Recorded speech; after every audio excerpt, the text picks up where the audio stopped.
Downstairs. That's incredible, isn't it? Hearing her say this, she and I both looked down. She then, with a worried expression, murmured, "Is it safe?" I understood her worry, so I tightly held her hand, hoping to give her some comfort. I realized there was no need to hold back my overwhelming emotions anymore. "It's going to be okay." When I assured her of this, she joyfully hugged me. I tenderly hugged her back. It took quite a long time before I could hold her in my arms like this. Feeling the love transmitted skin to skin, I knew this was the moment I had been longing for. My name is Mike. I was born into a typical family, living with my mom and dad. I was a shy and quiet child, but I entered my rebellious phase around middle school. I wished I could have been just a cheeky one, but unfortunately, it was rather severe. My quiet dad and I spoke even less, and my relationship with my mom became strained. Whenever I opened my mouth, I would spew abusive words at my mom and sometimes just continue to ignore her. I skipped school without permission and had unauthorized sleepovers at friends' houses. But my mom would scold me at times and patiently listen to me at other times. We occasionally had verbal fights, but she never once rejected who I was as a person. Looking back, she really was a wonderful mom. One day, I was wandering around the nighttime city streets, following a delinquent senior. My mom, who had been looking for me, found me there. Mom and Dad apparently searched for me until midnight since I didn't come home. Honestly, I was a bit moved that my mom would do anything for me. But it was embarrassing to have my seniors know my mom was looking for me, and it was embarrassing to show my emotions to my mom. So, that day, I shook off my mom's attempts to take me home and ran away. In the end, I didn't return home but stayed at the senior's house. However, the next day, I deeply regretted it. When I woke up at the senior's house, I saw numerous missed calls on my cell phone. There were dozens of calls from my dad. With a bad feeling, I reluctantly called my dad back. Despite the many calls, my dad was calm. "You know the general hospital near home, right? Come here. No need to rush. Your mom's waiting, but take your time," he said. But his voice was clearly strained, and contrary to his words, I rushed to the hospital after hearing I didn't need to. I hurriedly caught a taxi and rushed to the hospital. My mom was sleeping, covered with a white cloth. It seemed she was hit by a drunk driver on her way back from looking for me. If I had come back with her, if she didn't have to go looking for me, if I hadn't acted out so foolishly. I blamed myself and withdrew from the world. Tears wouldn't come out. I simply closed the curtains, spending the day gazing into the pitch-black space. At that time, I was supposed to be preparing for high school entrance exams, but I didn't take them. My kind dad silently watched over me, daily placing food he struggled to cook in front of my room. Despite losing someone important, he never blamed me, the cause of it, even once. I didn't know how to respond to his kindness. After realizing the magnitude of my actions and their irrevocability, the feeling of despair grew day by day. One day, the president of the food production company where my mom worked visited.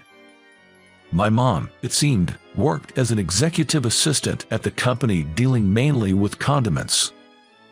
I knew she worked at a food production company, but I never thought she would be bustling about as an executive assistant. The president spoke of my mom's work ethic outside my room. He would come around every other day to share fond memories of my mom, despite his busy schedule. About a week into this routine, he said, "Your mom used to say she was proud of you." I had been quietly listening until then, but at his words, I involuntarily dashed out of my room to confront him. "That can't be true. I am just a childish brat who skips school and rebels against parents and teachers. Proud of me. That must be your consolation. There's no way my mom thought that. She must have been disgusted by me. Don't fabricate things." To my outburst, the president just smiled. It's true. Your mom had difficulty having children. She wanted to experience all the facets of parenthood, to hold her child, travel together, have parent-child arguments, be called old lady during rebellious phases. Behind the president, my dad was nodding, his eyes brimming with tears. I was at a loss for words. Wanting to be called old lady and to have arguments. When I asked, "Is it okay if I go through a rebellious phase?" your mom said, "Rebellious phase is just expressing oneself to the parents, right? Experiencing the assertions of a child is something only a mom can truly understand and face directly. Of course, the good times are important, but I also want to experience those troublesome times. Experiencing that is a parent's privilege." I was recalling my mom. She was talking about you just a bit before the accident occurred, mentioning you are in full-blown rebellion phase. But experiencing such things makes me feel that he has grown. My son lets me experience various things as a mom. He truly is a son to be proud of. That's what your mom said, with a smile on her face. For the first time, I understood my mom's deep love for me, and I couldn't stop my tears. I crouched, weeping, comforted by the president in front of my room. My dad was also there, watching over me. From that day, I stopped being a recluse. Knowing my mom's thoughts made me want to face forward.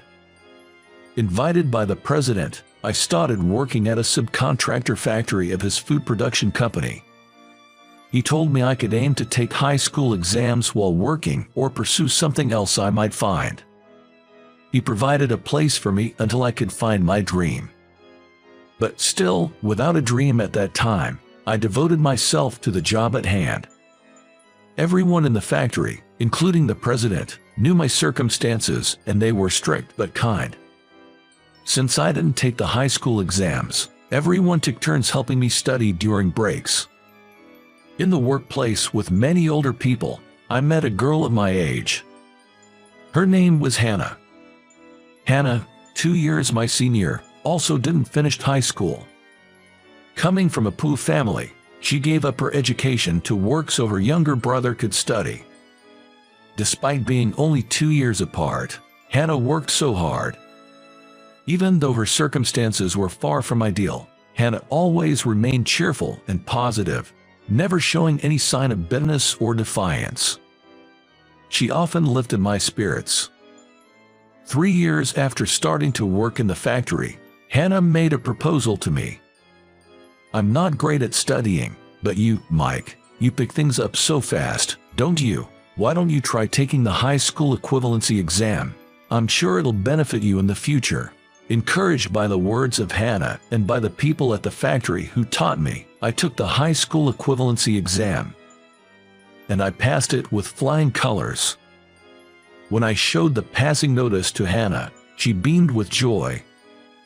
I guess that's what people mean when they say someone has a blooming smile. At that moment, I realized I had feelings for Hannah. I was promoted to a full-time employee when I turned 20. And by the time I was 23, I was called to the main office. Hannah and I were still in touch, but our relationship didn't progress. It seemed like Hannah saw me as a family member or a younger brother, so I didn't have the courage to confess my feelings to her. She started attending night high school after successfully sending her brother to college. Actually, having at least a high school diploma was a condition for becoming a full-time employee in this company. Hannah aimed to become a full-time employee after obtaining her high school diploma. When I was to move to the main office, she was more delighted by my promotion than I was. "Amazing. Keep it up. I'll do my best too." Hannah, who always supports people straightforwardly, seemed indeed a wonderful woman. I then accumulated achievements in the sales department of the main office and served as a section chief. Hannah retired when she got married at 27. It was shocking, but it was my fault for not having the courage to tell my feelings. Hannah didn't have a wedding, so I never met her husband, but she seemed very happy. Seeing her smile, blessing her was the only option for me. After turning 30, it was decided that I would be transferred as a head to the HR department, a department with only highly educated people. This transfer, where a young punk like me would go to a department full of highly educated people, was unprecedented. I was taken in by the president, and I had been doing my best to handle the tasks at hand. I had always wanted to live a life that wouldn't shame my mom. I managed to get here with the help of the people around me. I had nothing but gratitude for everyone who had supported me up until now. Finally, my first day as a department head arrived. However, I was suddenly made aware of the unhealthy mindset of this department. I was asked by the section chief of the new department about which university I graduated from. Since it wasn't something to hide, I honestly said, I dropped out of junior high. Before I could tell him that I had obtained my high school equivalency after joining the company, he immediately started looking down on me. Junior high dropout, are you sure you're in the right place? Everyone here is highly educated. I don't need a junior high dropout as my subordinate. Please, leave. It seems that he thought I was another employee who was transferred on the same day. I was pissed off at the section chief's disdainful attitude. The people at the factory and Hannah who saved me may not have been highly educated, but they were all wonderful people. Feeling looked down upon because of lower education felt like those people were also being looked down upon. I don't need a subordinate who discriminates based on educational background either. Huck subordinate. The perplexed section chief and I faced each other. I've been assigned here from today. I only had a middle school diploma when I joined the company, but with everyone's support, I earned my high school diploma. I've proven my capabilities, and here, I will be the department head, so I'll be your superior. The color drained from the section chief's face, and he apologized in a faint voice. However, actually, judging people by their educational background wasn't unique to the section chief. In this human recourse department, known for collecting highly educated individuals, many shared a discriminatory view based on educational background, like the section chief. The president himself appointed me as the head of this department, probably for that reason. It seems the president has always wanted to put an end to the discriminatory view based on educational backgrounds within the company. So, even though I joined with only a middle school diploma, he appointed me, having proven my worth, as the new head of the HR department. I want a workplace where capable individuals are recognized, regardless of their educational background, the president told me. From then on, I proceeded with reforms under the president's instructions. Scouting talent for the HR department, irrespective of their educational background, was also part of it. I would identify potential candidates and the president would interview them, and if they had the president's approval, they were welcomed into the HR department. My reunion with Hannah was during one such talent search. I found Hannah, who was supposed to have resigned to get married, in another department. When I heard about an excellent employee, I checked the employee list and found out it was Hannah. Hannah and I met at a cafe after work to talk. It turns out, Hannah had divorced her husband and returned to the company. Apparently, her husband's bad drinking habits were the reason for the divorce. I could have supported you if you had told me, I said, to which Hannah smiled weakly. I wanted to tell you, Mike, but I didn't want to worry you. Hannah, who spoke so, didn't have her usual brightness or smile. I could feel how painful her marriage had been, and it saddened me. I told Hannah that I want to support her from now on, and she should consult me about anything. I believe Hannah is the talent needed to change the current HR department, but whether to welcome Hannah to the HR department or not was up to the president. As a result of the interview with the president, recognizing Hannah's abilities and humanity, it was decided she would join the HR department. Initially, Hannah, who, like me, only had a high school diploma, was not readily accepted by the others. However, With her diligent work and steadily accumulated achievements, others gradually began to open up to her. We, together, laid a good foundation for a workplace unrelated to educational backgrounds. Hannah seemed to regain her spirits, seemingly well suited for the job in the HR department. Watching her regain her sparkle, I, too, found my long-sealed feelings for Hannah rekindled. By this time, Hannah and I had started meeting privately as well. We lived near each other, so it was just casual dinners or me giving her rides home after work. We weren't dating. But one day, an incident occurred. It was a day off, late at night, when I received an urgent call from Hannah. "Help me." I rushed to Hannah's house to find a man banging on her apartment door, calling out her name. I called the police and had the man taken away and protected Hannah. After the police restrained the man, Hannah came out of the house, trembling with fear, and clung to me. My heart raced as I stayed by Hannah's side while she spoke with the police officer. Since it was already late at night, we decided to talk more about it the next day. I urged Hannah, who was still scared, inside the house. And I adhered to Hannah's wish to stay with her since she was scared. Unexpectedly, due to the incident, I was spending the first night with my beautiful colleague I had feelings for. I was a bit nervous. Hannah began to speak, seeming apologetic. "I'm sorry for dragging you into this. I should have called the police directly. I ended up calling you impulsively." I hurriedly assured her it was no problem. "I'm glad you relied on me. I wanted to be there for you if you ever needed help." We then heard voices from the entrance of the apartment. Looks like onlookers are still around since the police came earlier.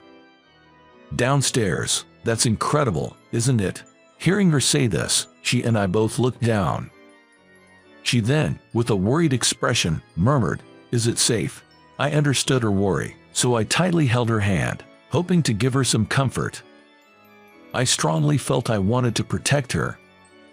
I realized that there was no longer any need to restrain my overflowing affection for her. "It's okay, I'm here." When I assured her of this, she joyfully hugged me. I tenderly hugged her back. Finally, I told my feelings to her that I had harbored for so many years. It took quite a long time before I could hold her in my arms like this. Feeling the love transmitted skin to skin, I knew this was the moment I had been longing for. This is how we started dating. My relationship with Hannah progressed smoothly, and I proposed to her on her 33rd birthday. She nodded, with the same radiant smile as when we first met. For our marriage greetings, Hannah and I went to meet the president and the factory workers. Everyone genuinely congratulated us on our marriage. The section chief, who used to look down on me due to my educational background, has become a good partner at work, and I thanked him again. Thanks to being underestimated by you, we could build an organization unrelated to educational background, and I could reunite with Hannah. The section chief gave a wry smile to my words. "Please stop. That's my dark past. I've changed my heart. I will never look down on people because of their education again." I couldn't help but laugh at his words. The section chief agreed to give a speech at our wedding. At the wedding, I want to express my gratitude to my parents who raised me, the president who took me in, the factory workers who watched over my studies, and my current colleagues.